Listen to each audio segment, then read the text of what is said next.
আগে আয়াতগুলোর একটু তর্জমা শুনি আমরা, সরল অর্থ। আল্লাহ বলেন, ও মুতমাইন নফস, তুমি ফেরত আসো। বলে কোথায়?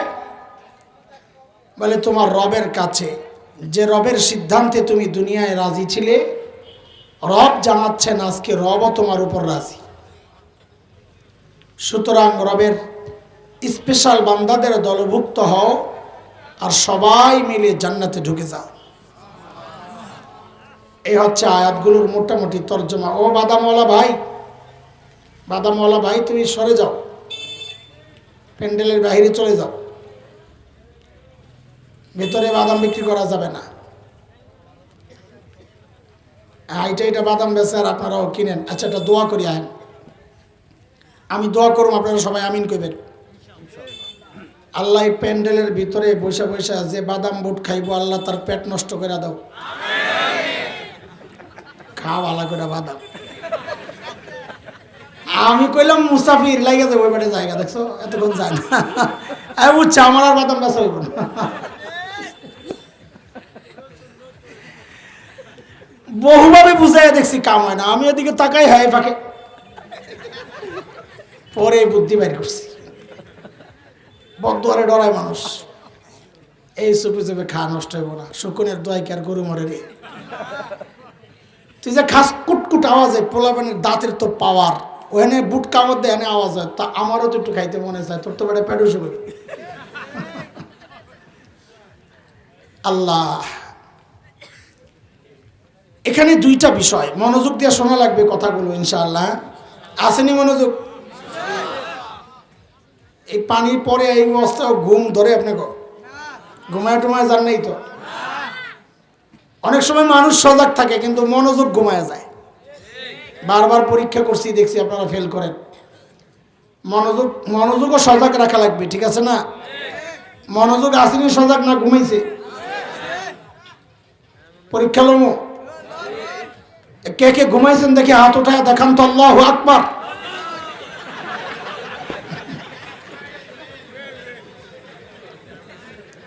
আমি বলছি না মনোযোগ ঘুমায়, দেখছেন নি আপনারা? মানুষ সজাগ কিন্তু মনোযোগ ঘুমে। তো মনোযোগকেও জাগাইতে হবে ইনশাআল্লাহ, ঠিক আছে? এটা জোরে তাকবীর দেন তো, আল্লাহু আকবার। এবার যারা ঘুমাইছিল উঠে দেবো। কি হয়েছে হঠাৎ করে ছিলেন দিল কি লাগে? আল্লাহ আল্লাহ, পরিবেশটা ঠিক করে দাও আল্লাহ। বাচ্চাগুলা কত কষ্ট করে একটা মাহফিলের জন্য, সারা বছরের প্ল্যান কিভাবে সাজাইব, কারে দাওয়াত দিব, তাও তো আমাদের কত ঝামেলা। অনেক সময় আসতে পারি না, অনেক সময় টাইম মতো আসতে পারি না। এই যে আজকে কুয়াশার যে অবস্থা, এটা তো ওরা খরচ কম করছে দেখে কুয়াশা বাসছে, ঠিক না? ফয়সালা কার? আল্লাহর ফয়সালাতে খুশি থাকাই বান্দার কাজ, তাই না? আয়াতগুলোতে দুইটা বিষয় লক্ষ্য করার মতো। এক হচ্ছে আল্লাহ ডাক দিয়েছেন ও মুতমাইন নফস। এই ডাকটা আল্লাহ কাকে দিয়েছেন? কে মুতমাইন নফস? এক। দুই, এই ডাক আল্লাহ কখন দেন বা দিবেন? আমাদের দেওবন্দের প্রায় 55 বছরের প্রিন্সিপাল হাকিমুল ইসলাম কারি তৈয়ব রহমতুল্লাহ আলাইহি বলেন, এই ডাকটা আল্লাহ যাকে দেন মুতমাইন নফস, সে হচ্ছে ওই ব্যক্তি যে আল্লাহর চাওয়াকে নিজের চাওয়া বানায়, যে আল্লাহর ইচ্ছাকে নিজের ইচ্ছা বানায়। মানে আল্লাহ যা বলেন তা করে, আল্লাহ যা মানা করেন তা ছাড়ে। এই ব্যক্তিকে বলে মুতমাইন নফস। ডাকটা আল্লাহ কখন দেন? বলে ইমানদার বান্দার যখন মৃত্যুর সময় ঘনিয়ে আসে, তো আল্লাহ তার রূহটা নেওয়ার জন্য যখন মালাকুল মউতকে পাঠান, তো সাথে করে আল্লাহ জান্নাতের ফেরেশতাদেরকেও পাঠায়া দেন, যাও আমার জান্নাতি মেহমানকে দুনিয়া থেকে আগায়া নিয়ে আসো। এটা অবাক হওয়ার কোনো বিষয় না। আমরা দুনিয়ার মেহমান, আমাদেরকে আগে আনতে বাচ্চারা কত দূর যায়। সমস্যা হইল এই ব্যক্তি জিন্দিগিতে ফেরেশতা দেখে নাই। এখন হঠাৎ ফেরেশতা দেখলে যদি ভয় পাওয়া যায়, তো আল্লাহ তাআলা চান না তার এই জান্নাতি বান্দা একটু ভয় পাক। তো ব্যবস্থা কি? তো হাদিসের কথা, দূর থেকে সে দেখবে কিছু নক্ষত্র যেন তার দিকে ছুটে ছুটে আসতেছে। সে এক নজরে তাকায় থাকবে, কি এগুলা এত সুন্দর। যত কাছে আসে তার মুগ্ধতা শুধু বাড়তেই থাকে, এত সুন্দর কি এগুলা। যখন কাছাকাছি আসে তো বান্দা বুঝতে পারে সুন্দর চেহারাওয়ালা কিছু লোক, মানে ফেরেশতা। ফেরেশতারা তখন ওই বান্দাকে ডাকতে থাকে। কি বলে ডাকে? হাদিসে সেই কথাগুলো আছে। ফেরেশতারা ডাকতে থাকেন এই বলে, আইয়াতুহান নাফসুল মুতমাইন্নাহ কানাত ফিল জাসাদিত তাইয়িব উখরুজি ইলা রাউহিন ওয়া রাইহান ওয়া রাব্বি গায়রি গাদবান। ও মুতমাইন নফস, এতদিন পবিত্র শরীরের ভেতরে ছিলা, এখন বের হও। এখন কি বলছে? সবাই বলেন, বলেন আবার, আবার বলেন। এটা বারবার কেন বলাচ্ছি মনে রেখেন, পরে আবার জিজ্ঞেস করব ফেরেশতারা কি বলে ডেকেছেন। বলেন, বলে কোথায় বের হবো? বলে বাগ বাগিচা, জান্নাতের দিকে। আর তোমার ওই রবের কাছে যে রব আজকের পর আর কোনোদিন তোমার উপর অসন্তুষ্ট হবেন না। কিন্তু রূহ বের হতে চায় না। কেন? কারণ লম্বা সময় এই শরীরের ভিতরে থাকতে থাকতে শরীরের সাথে রূহের একটা মহাব্বত তৈরি হয়েছে। দেখেন না, একটা জামা কিছুদিন পরলে ফালাইতে মন চায় না, মায়া লাগে, মহাব্বত তৈরি হয়েছে। দুই বাচ্চা একসাথে এক ক্লাসে পড়ে, এক স্কুলে, স্কুল পরিবর্তন করবে তো একটারে আরেকটা ধৈরা কান্দে, ধৈরা ধৈরা কান্দে, ওর দোস্ত তোরে সারা কেমনে থাকুন রে, মহাব্বত তৈরি হয়েছে। তখন ফেরেশতারা আল্লাহকে জানাবেন, আল্লাহ আপনার মেহমান তো আসতে চায় না। তো আল্লাহ তো জানেন মেহমান কেন আসতে চায় না। তা আল্লাহ তখন বলবেন, আমার মেহমানকে তার জান্নাতের বাড়িটা একটু দেখায় দাও না। তা হাদিসের কথা, যখনই তার সামনে জান্নাতের বাড়িটা প্রকাশ পাবে অমনি সে যাওয়ার জন্য অস্থির, পাগল হয়ে যাবে যে ভাই আমাকে তাড়াতাড়ি নিয়ে চলো। ঠিক ওই মুহূর্তে আল্লাহ তাআলা ডাক দিবেন এই বলে, ইয়া আইয়াতুহান নাফসুল মুতমাইন্নাহ ইরজিই ইলা রাব্বিকি রাদিয়াতান মারদিয়াহ ফাদখুলি ফি ইবাদি ওয়াদখুলি জান্নাতি। ও মুতমাইন নফস, এবার বলেন তো ফেরেশতারা কি বলে ডেকেছিলেন? মাশাআল্লাহ, মনে আছে না? আল্লাহ শব্দ পাল্টাই দিয়েছেন। আল্লাহ বলেন না বের হও, আল্লাহ বলেন ইরজিই, তুমি ফেরত আসো। বলে বের হওয়ার ফেরত আসার পার্থক্য কি? বলে আছে।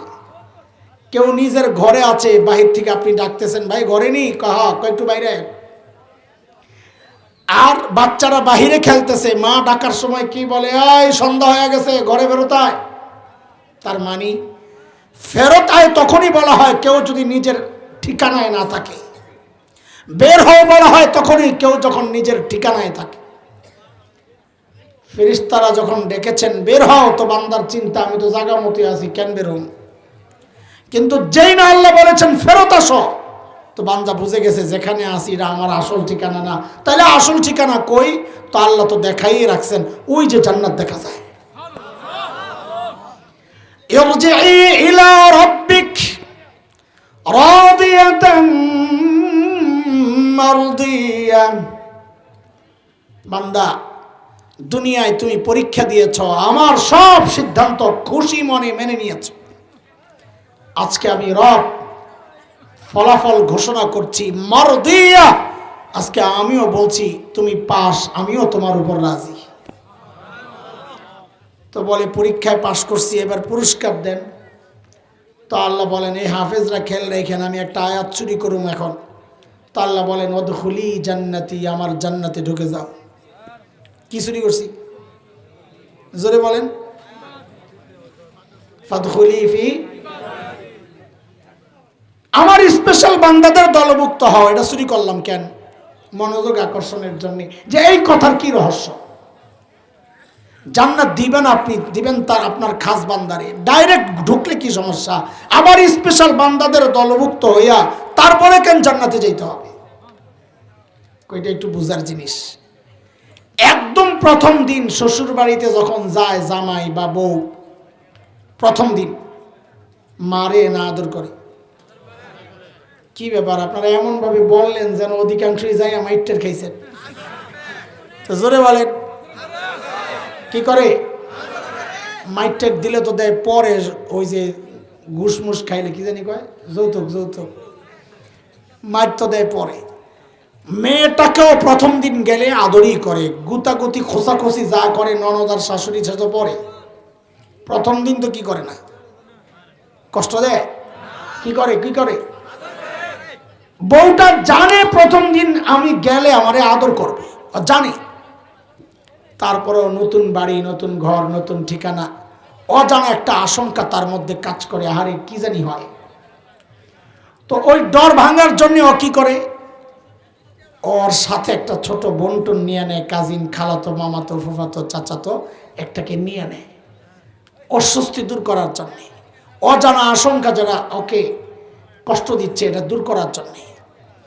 আল্লাহ তাআলা যদি ডাইরেক্ট বলতেন আমার জান্নাতে ঢুকে যাও, যদি না বান্দার মাথার মধ্যে ওই কথা আসে এই বিশাল জান্নাতে আমি একা একা গিয়া কি করব, তো আল্লাহ কয় তুই ডরাইস না, তুই একা না, আমার আরো স্পেশাল বান্দারা আছে, ফাদখুলি ফি ইবাদি, যা আমার ওই বান্দাদের সাথে মিল, সবাই মিলে অদখুলি জান্নাতি, আমার জান্নাতে ঢুকে যা।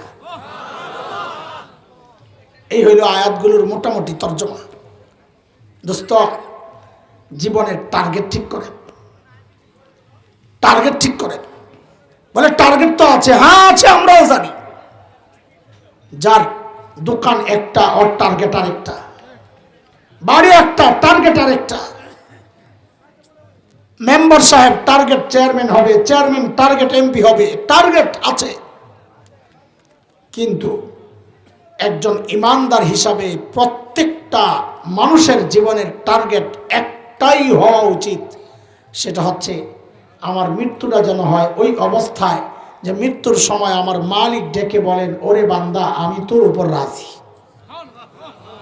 বলেন চাই কি চাই নাই মৃত্যু? কে কে চাই দেখি তো, আল্লাহু আকবার। হ্যাঁ আমিও চাই, আল্লাহ কবুল করো, আল্লাহ কবুল। হাত নামান। আচ্ছা আমি আপনি চাইলেই হবে না, আল্লাহ চাওয়া লাগবে? আমার আপনার চাওয়ার কোনো মূল্য আছে? এক আল্লাহর বান্দা রাস্তা দিয়ে লাফায়, খুশি, পাগলা, একটু পাগল লাফাইতেছে খুশি, তো ভাইজান ধরছে, পাগলাই দিকে এত খুশি কেন? তুমি কি বুঝবা, বললাম মানুষ মরছে, থাকো আর ঘুমাও আর খাও। তো আর বুঝি না দেখে তো জিগাইছি কি হয়েছে ক। তো পাগলাই বলে কি, ভালো একটা খবর আছে হুজুর। বলে কি খবর? আমেরিকার প্রেসিডেন্ট ডোনাল্ড ট্রাম্পের মেয়ের বিয়া করতেছি। তো হুজুর কয়, আরে না জানি স্বপ্নে টপ্নে দেখছে, আল্লাহ জানি, স্বপ্ন তো শৈল নি। আরে কি কস? কাহা? আরে পাগল, আগে মনে করছিলাম তার সিরা, এখন দিই তারই নাই। ও আল্লাহ এই কথা কইছে, আর তো অনেক বেশি খেপা গেছে পাগলা। হ্যাঁ মিয়া হুজুর বললা মরছে, থাকে বুঝে না কিছু। আল্লাহর রহমতে কাজ অনেক দূর আগে গেছে।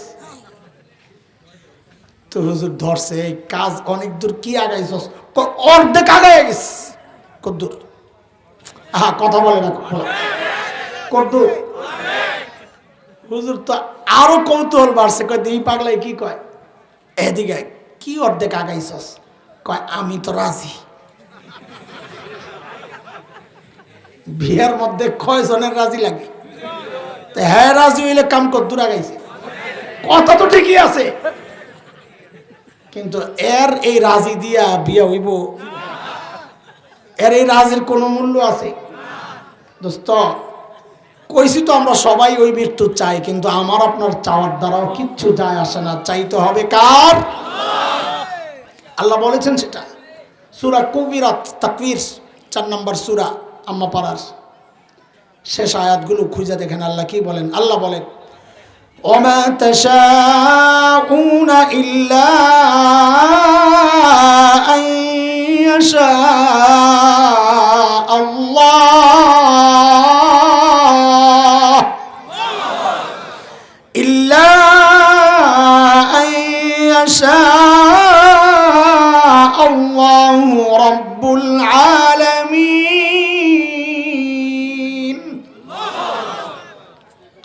যা চান শুধু তাই হয়। আমার আপনার এমন মৃত্যু কখন হবে? দুই কাজ করলে। বলেন তো কয় কাজ বলেন না? মাত্র কর না, দুই তো কম না, তো মাত্র কর, মাত্র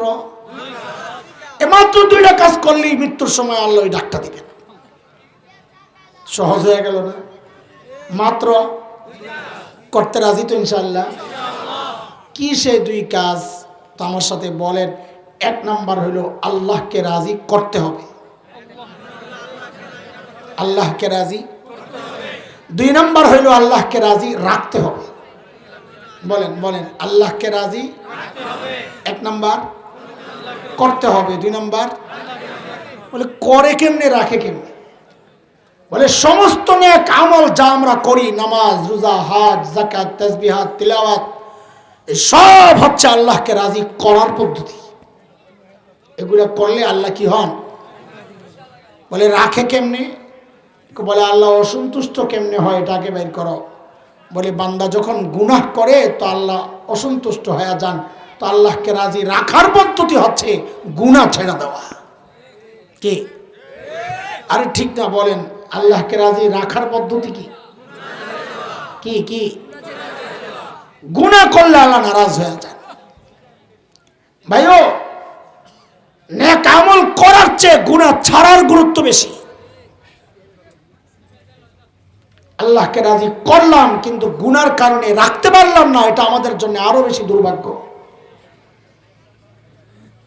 শৈল মাছ ধরছেন? শৈল মাছ এপলাবেন তোরা কথা কইছিল আমার লগে, ধরছেন? ধরা কি কঠিন কাম না সহজ কাম? এক আল্লাহর বান্দা শুনেন, শৈল মাছ পানির নিচে ধরা যতটা কঠিন, উপরে উঠাইয়া পার পর্যন্ত নেওয়া তার চেয়ে বেশি কঠিন। তো এক আল্লাহর বান্দা পানির নিচে শৈল মাছ একটা ধরছে, পানির নিচে এটারে সেটিং করছে, কানের ভিতর দিয়ে হাতটা ঢুকাইয়া এমন চাপ মারছে, শৈল মাছ তো লা ইলাহা ইল্লা আনতা সুবহানাকা ইন্নী কুনতু মিনাজ জালিমিন পড়তে পড়তে শেষ। আল্লাহ আমারে বাঁচাও। তেমনি টাইট করে ধইরা উপরের দিকে উঠতাস। পুকুরের পাড়ে যখন প্রথম পা রাখছে তখন তো শুকনাই ছিল, কিন্তু ওই প্রথম পায়ের পানিগুলো পইরা দ্বিতীয় পা রাখার জায়গাটা তো ভিজে গেছে। যেই না দ্বিতীয় পাটা খালি রাখছে, এমন এক স্লিপ কাটছে, হাত গেছে ঢিল হইয়া, শৈল মাছ তো সালাম দিয়া গেছে। আচ্ছা বলেন তো, শৈল মাছটা যদি না পাইতো যেই কষ্ট লাগতো, পাওয়ার পর যে ছুটে গেল, কষ্ট এখন বেশি না কম? আল্লাহকে নেক আমলের মাধ্যমে রাজি করলাম কিন্তু গুনার কারণে রাজি রাখতে পারলাম না, ছুটে গেছে। এটা আমাদের জন্য আরো বেশি দুর্ভাগ্যের, আরো বেশি হতাশার। এই জন্য আমাদের বড়রা বলেন, নেক আমল বেশি বেশি করে কেউ আল্লাহ ওয়ালা হয় না, আল্লাহ ওয়ালা হয় গুনাহ ছেড়ে দিয়া। ওই কথা কইলে কিন্তু মাইকের সামনে নিয়ে বসাই দেব, কথা বলা যাবে না, ঠিক আছে ইনশাল্লাহ? হ্যাঁ, মনে থাকবে? কথা বললি কিল কিল কনি কনি কনি চিনেন না? আমি তো বলতেছি না যে চিনেন কিনা। কনি কনি মনি বেডার কনি ফরব। এরা কত ভালো মানুষ, নিষ্পাপ। আমাদের চেয়ে এদের ভবিষ্যৎ অনেক উজ্জ্বল। কেন জানেন? ওর বয়সে আমার জিন্দিগিতে আমি এরকম বৈশাখ বয়ান শুনি নাই। 10 টাকা 15 টাকা যা বরাদ্দ হয়েছে মাহফিল উপলক্ষে, যাই তো 2 টাকা দিয়ে ওই যে বাঁশের বাঁশি একটা লগে বেলুন লাগাই না, ওইটা একটা কিনছি, আর ফু দিয়ে আর কটকটি বলে আমাদের দেশে, কটকটি ওই যে চিনির এরকম লম্বা লম্বা লাঠির মতো, ও গুড় দেওয়া বানায়, গুড় দিয়া ওগুলা কিনছি 2 টাকার, খাইছি আর ঘুরছি, আর কি এর ওয়াজ। তো এই পোলাপান তো আমার চেয়ে এদের ভবিষ্যৎ আরো উজ্জ্বল। আল্লাহ তুমি এদেরকে জগৎ শ্রেষ্ঠ আলিমে রব্বানি বানায় দাও। এত বড় দোয়াটা করার পরেও যদি তোরা কথা কস, তাহলে কিন্তু দোয়া ফেরত নেব। কথা বলবা না, ঠিক আছে?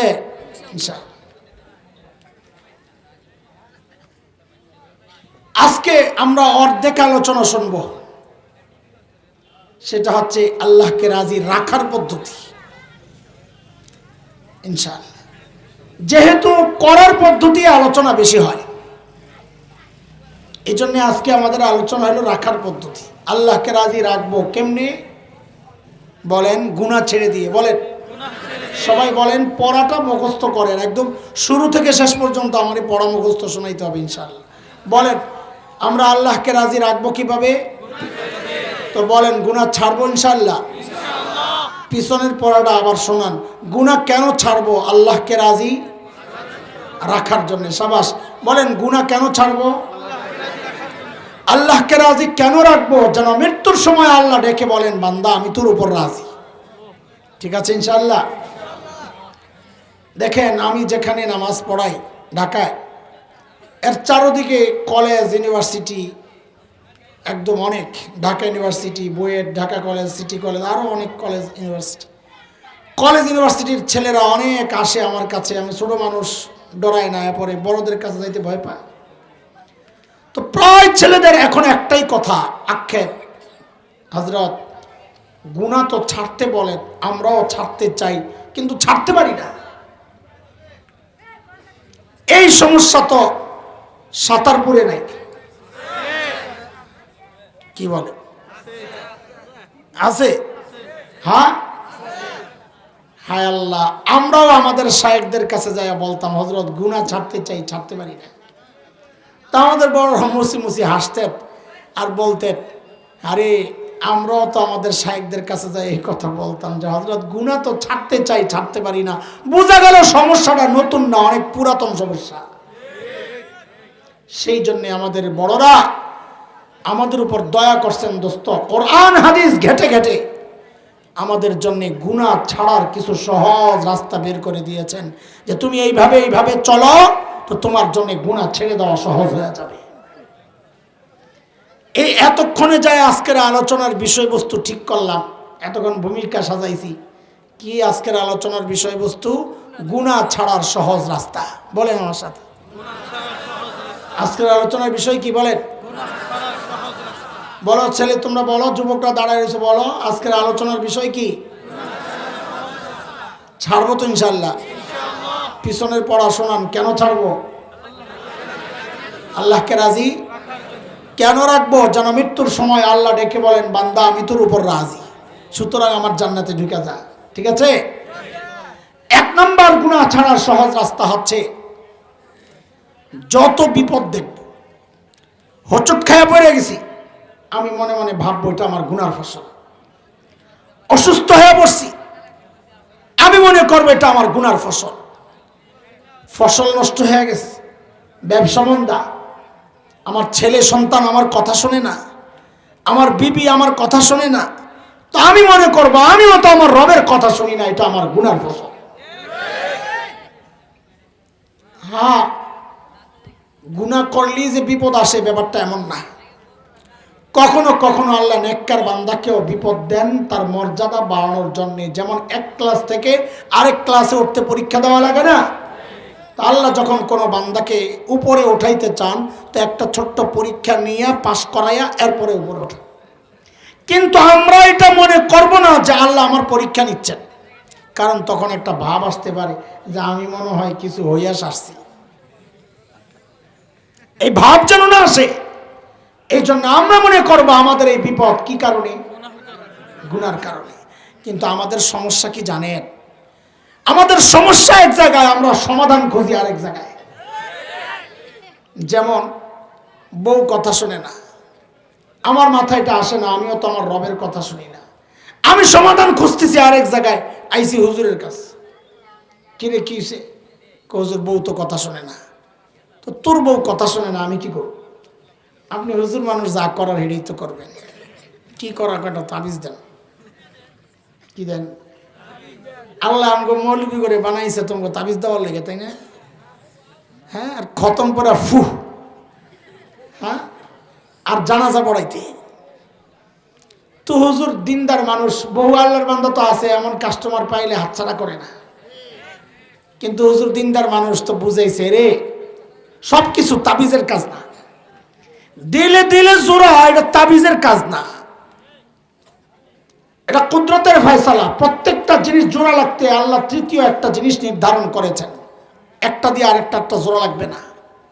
যেমন কাপড়ে কাপড়ে জোড়া লাগছে কি দিয়ে?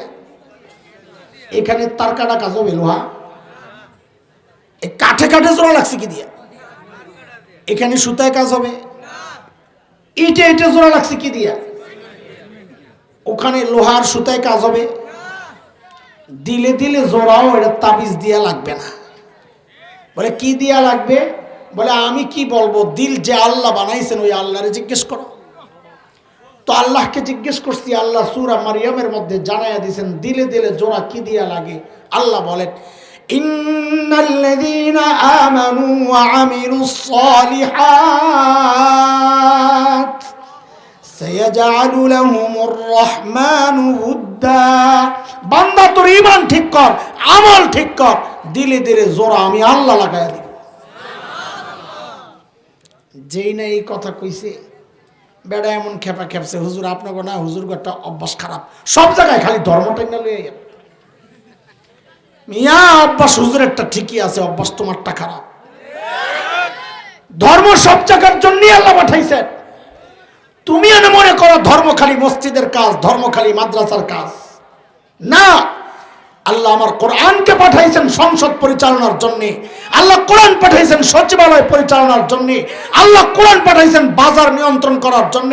এই জন্য চোর আর ডাকাতরা চায় না দেশে কোরআনী শাসন কায়েম হোক, কারণ কোরআনী শাসন কায়েম হইলে বিদেশে লক্ষ লক্ষ ডলার তো আর পাচার করা যাবে না। এই জন্যই মৌলবী দেখলে ওদের এত অ্যালার্জি। ভাই বলে গেছে না কথা, ওই বলতেছি যে এই গরম ওয়াজ দিছে হুজুর কার রাখছে। আইছিলাম একটা তাবিজুর লেগে দুনিয়ার কথা শোনাই দিচ্ছে, আমার লাগবো না তাবিজ জায়গা জায়গা। তো হুজুর ধরছে এই জাজ গাছে কি করবি, কি করবি, বৌনার রাগ হয়ে রয়েছে। কয় যেই কারণে রাগ হয়েছে রাগ মিটে একদম। কি কারণে? কই হিন্দি সিনেমা শাড়ি একটা দেখছে পছন্দ হয়েছে, দেই না দেখি তো আজকে এক সপ্তাহ ধরে তরকারি মজা হয় না, 10,000 দিয়ে দেবো। কি অবস্থা, টাকা দিয়ে যে দিল জয় করতে চাইবেন এই খবর আল্লাহর আছে না নাই? সেই জন্য আল্লাহ চ্যালেঞ্জের মতো করে বলে দিছেন, এই কয় টাকা খরচ করবি রে দিল জয় করতে?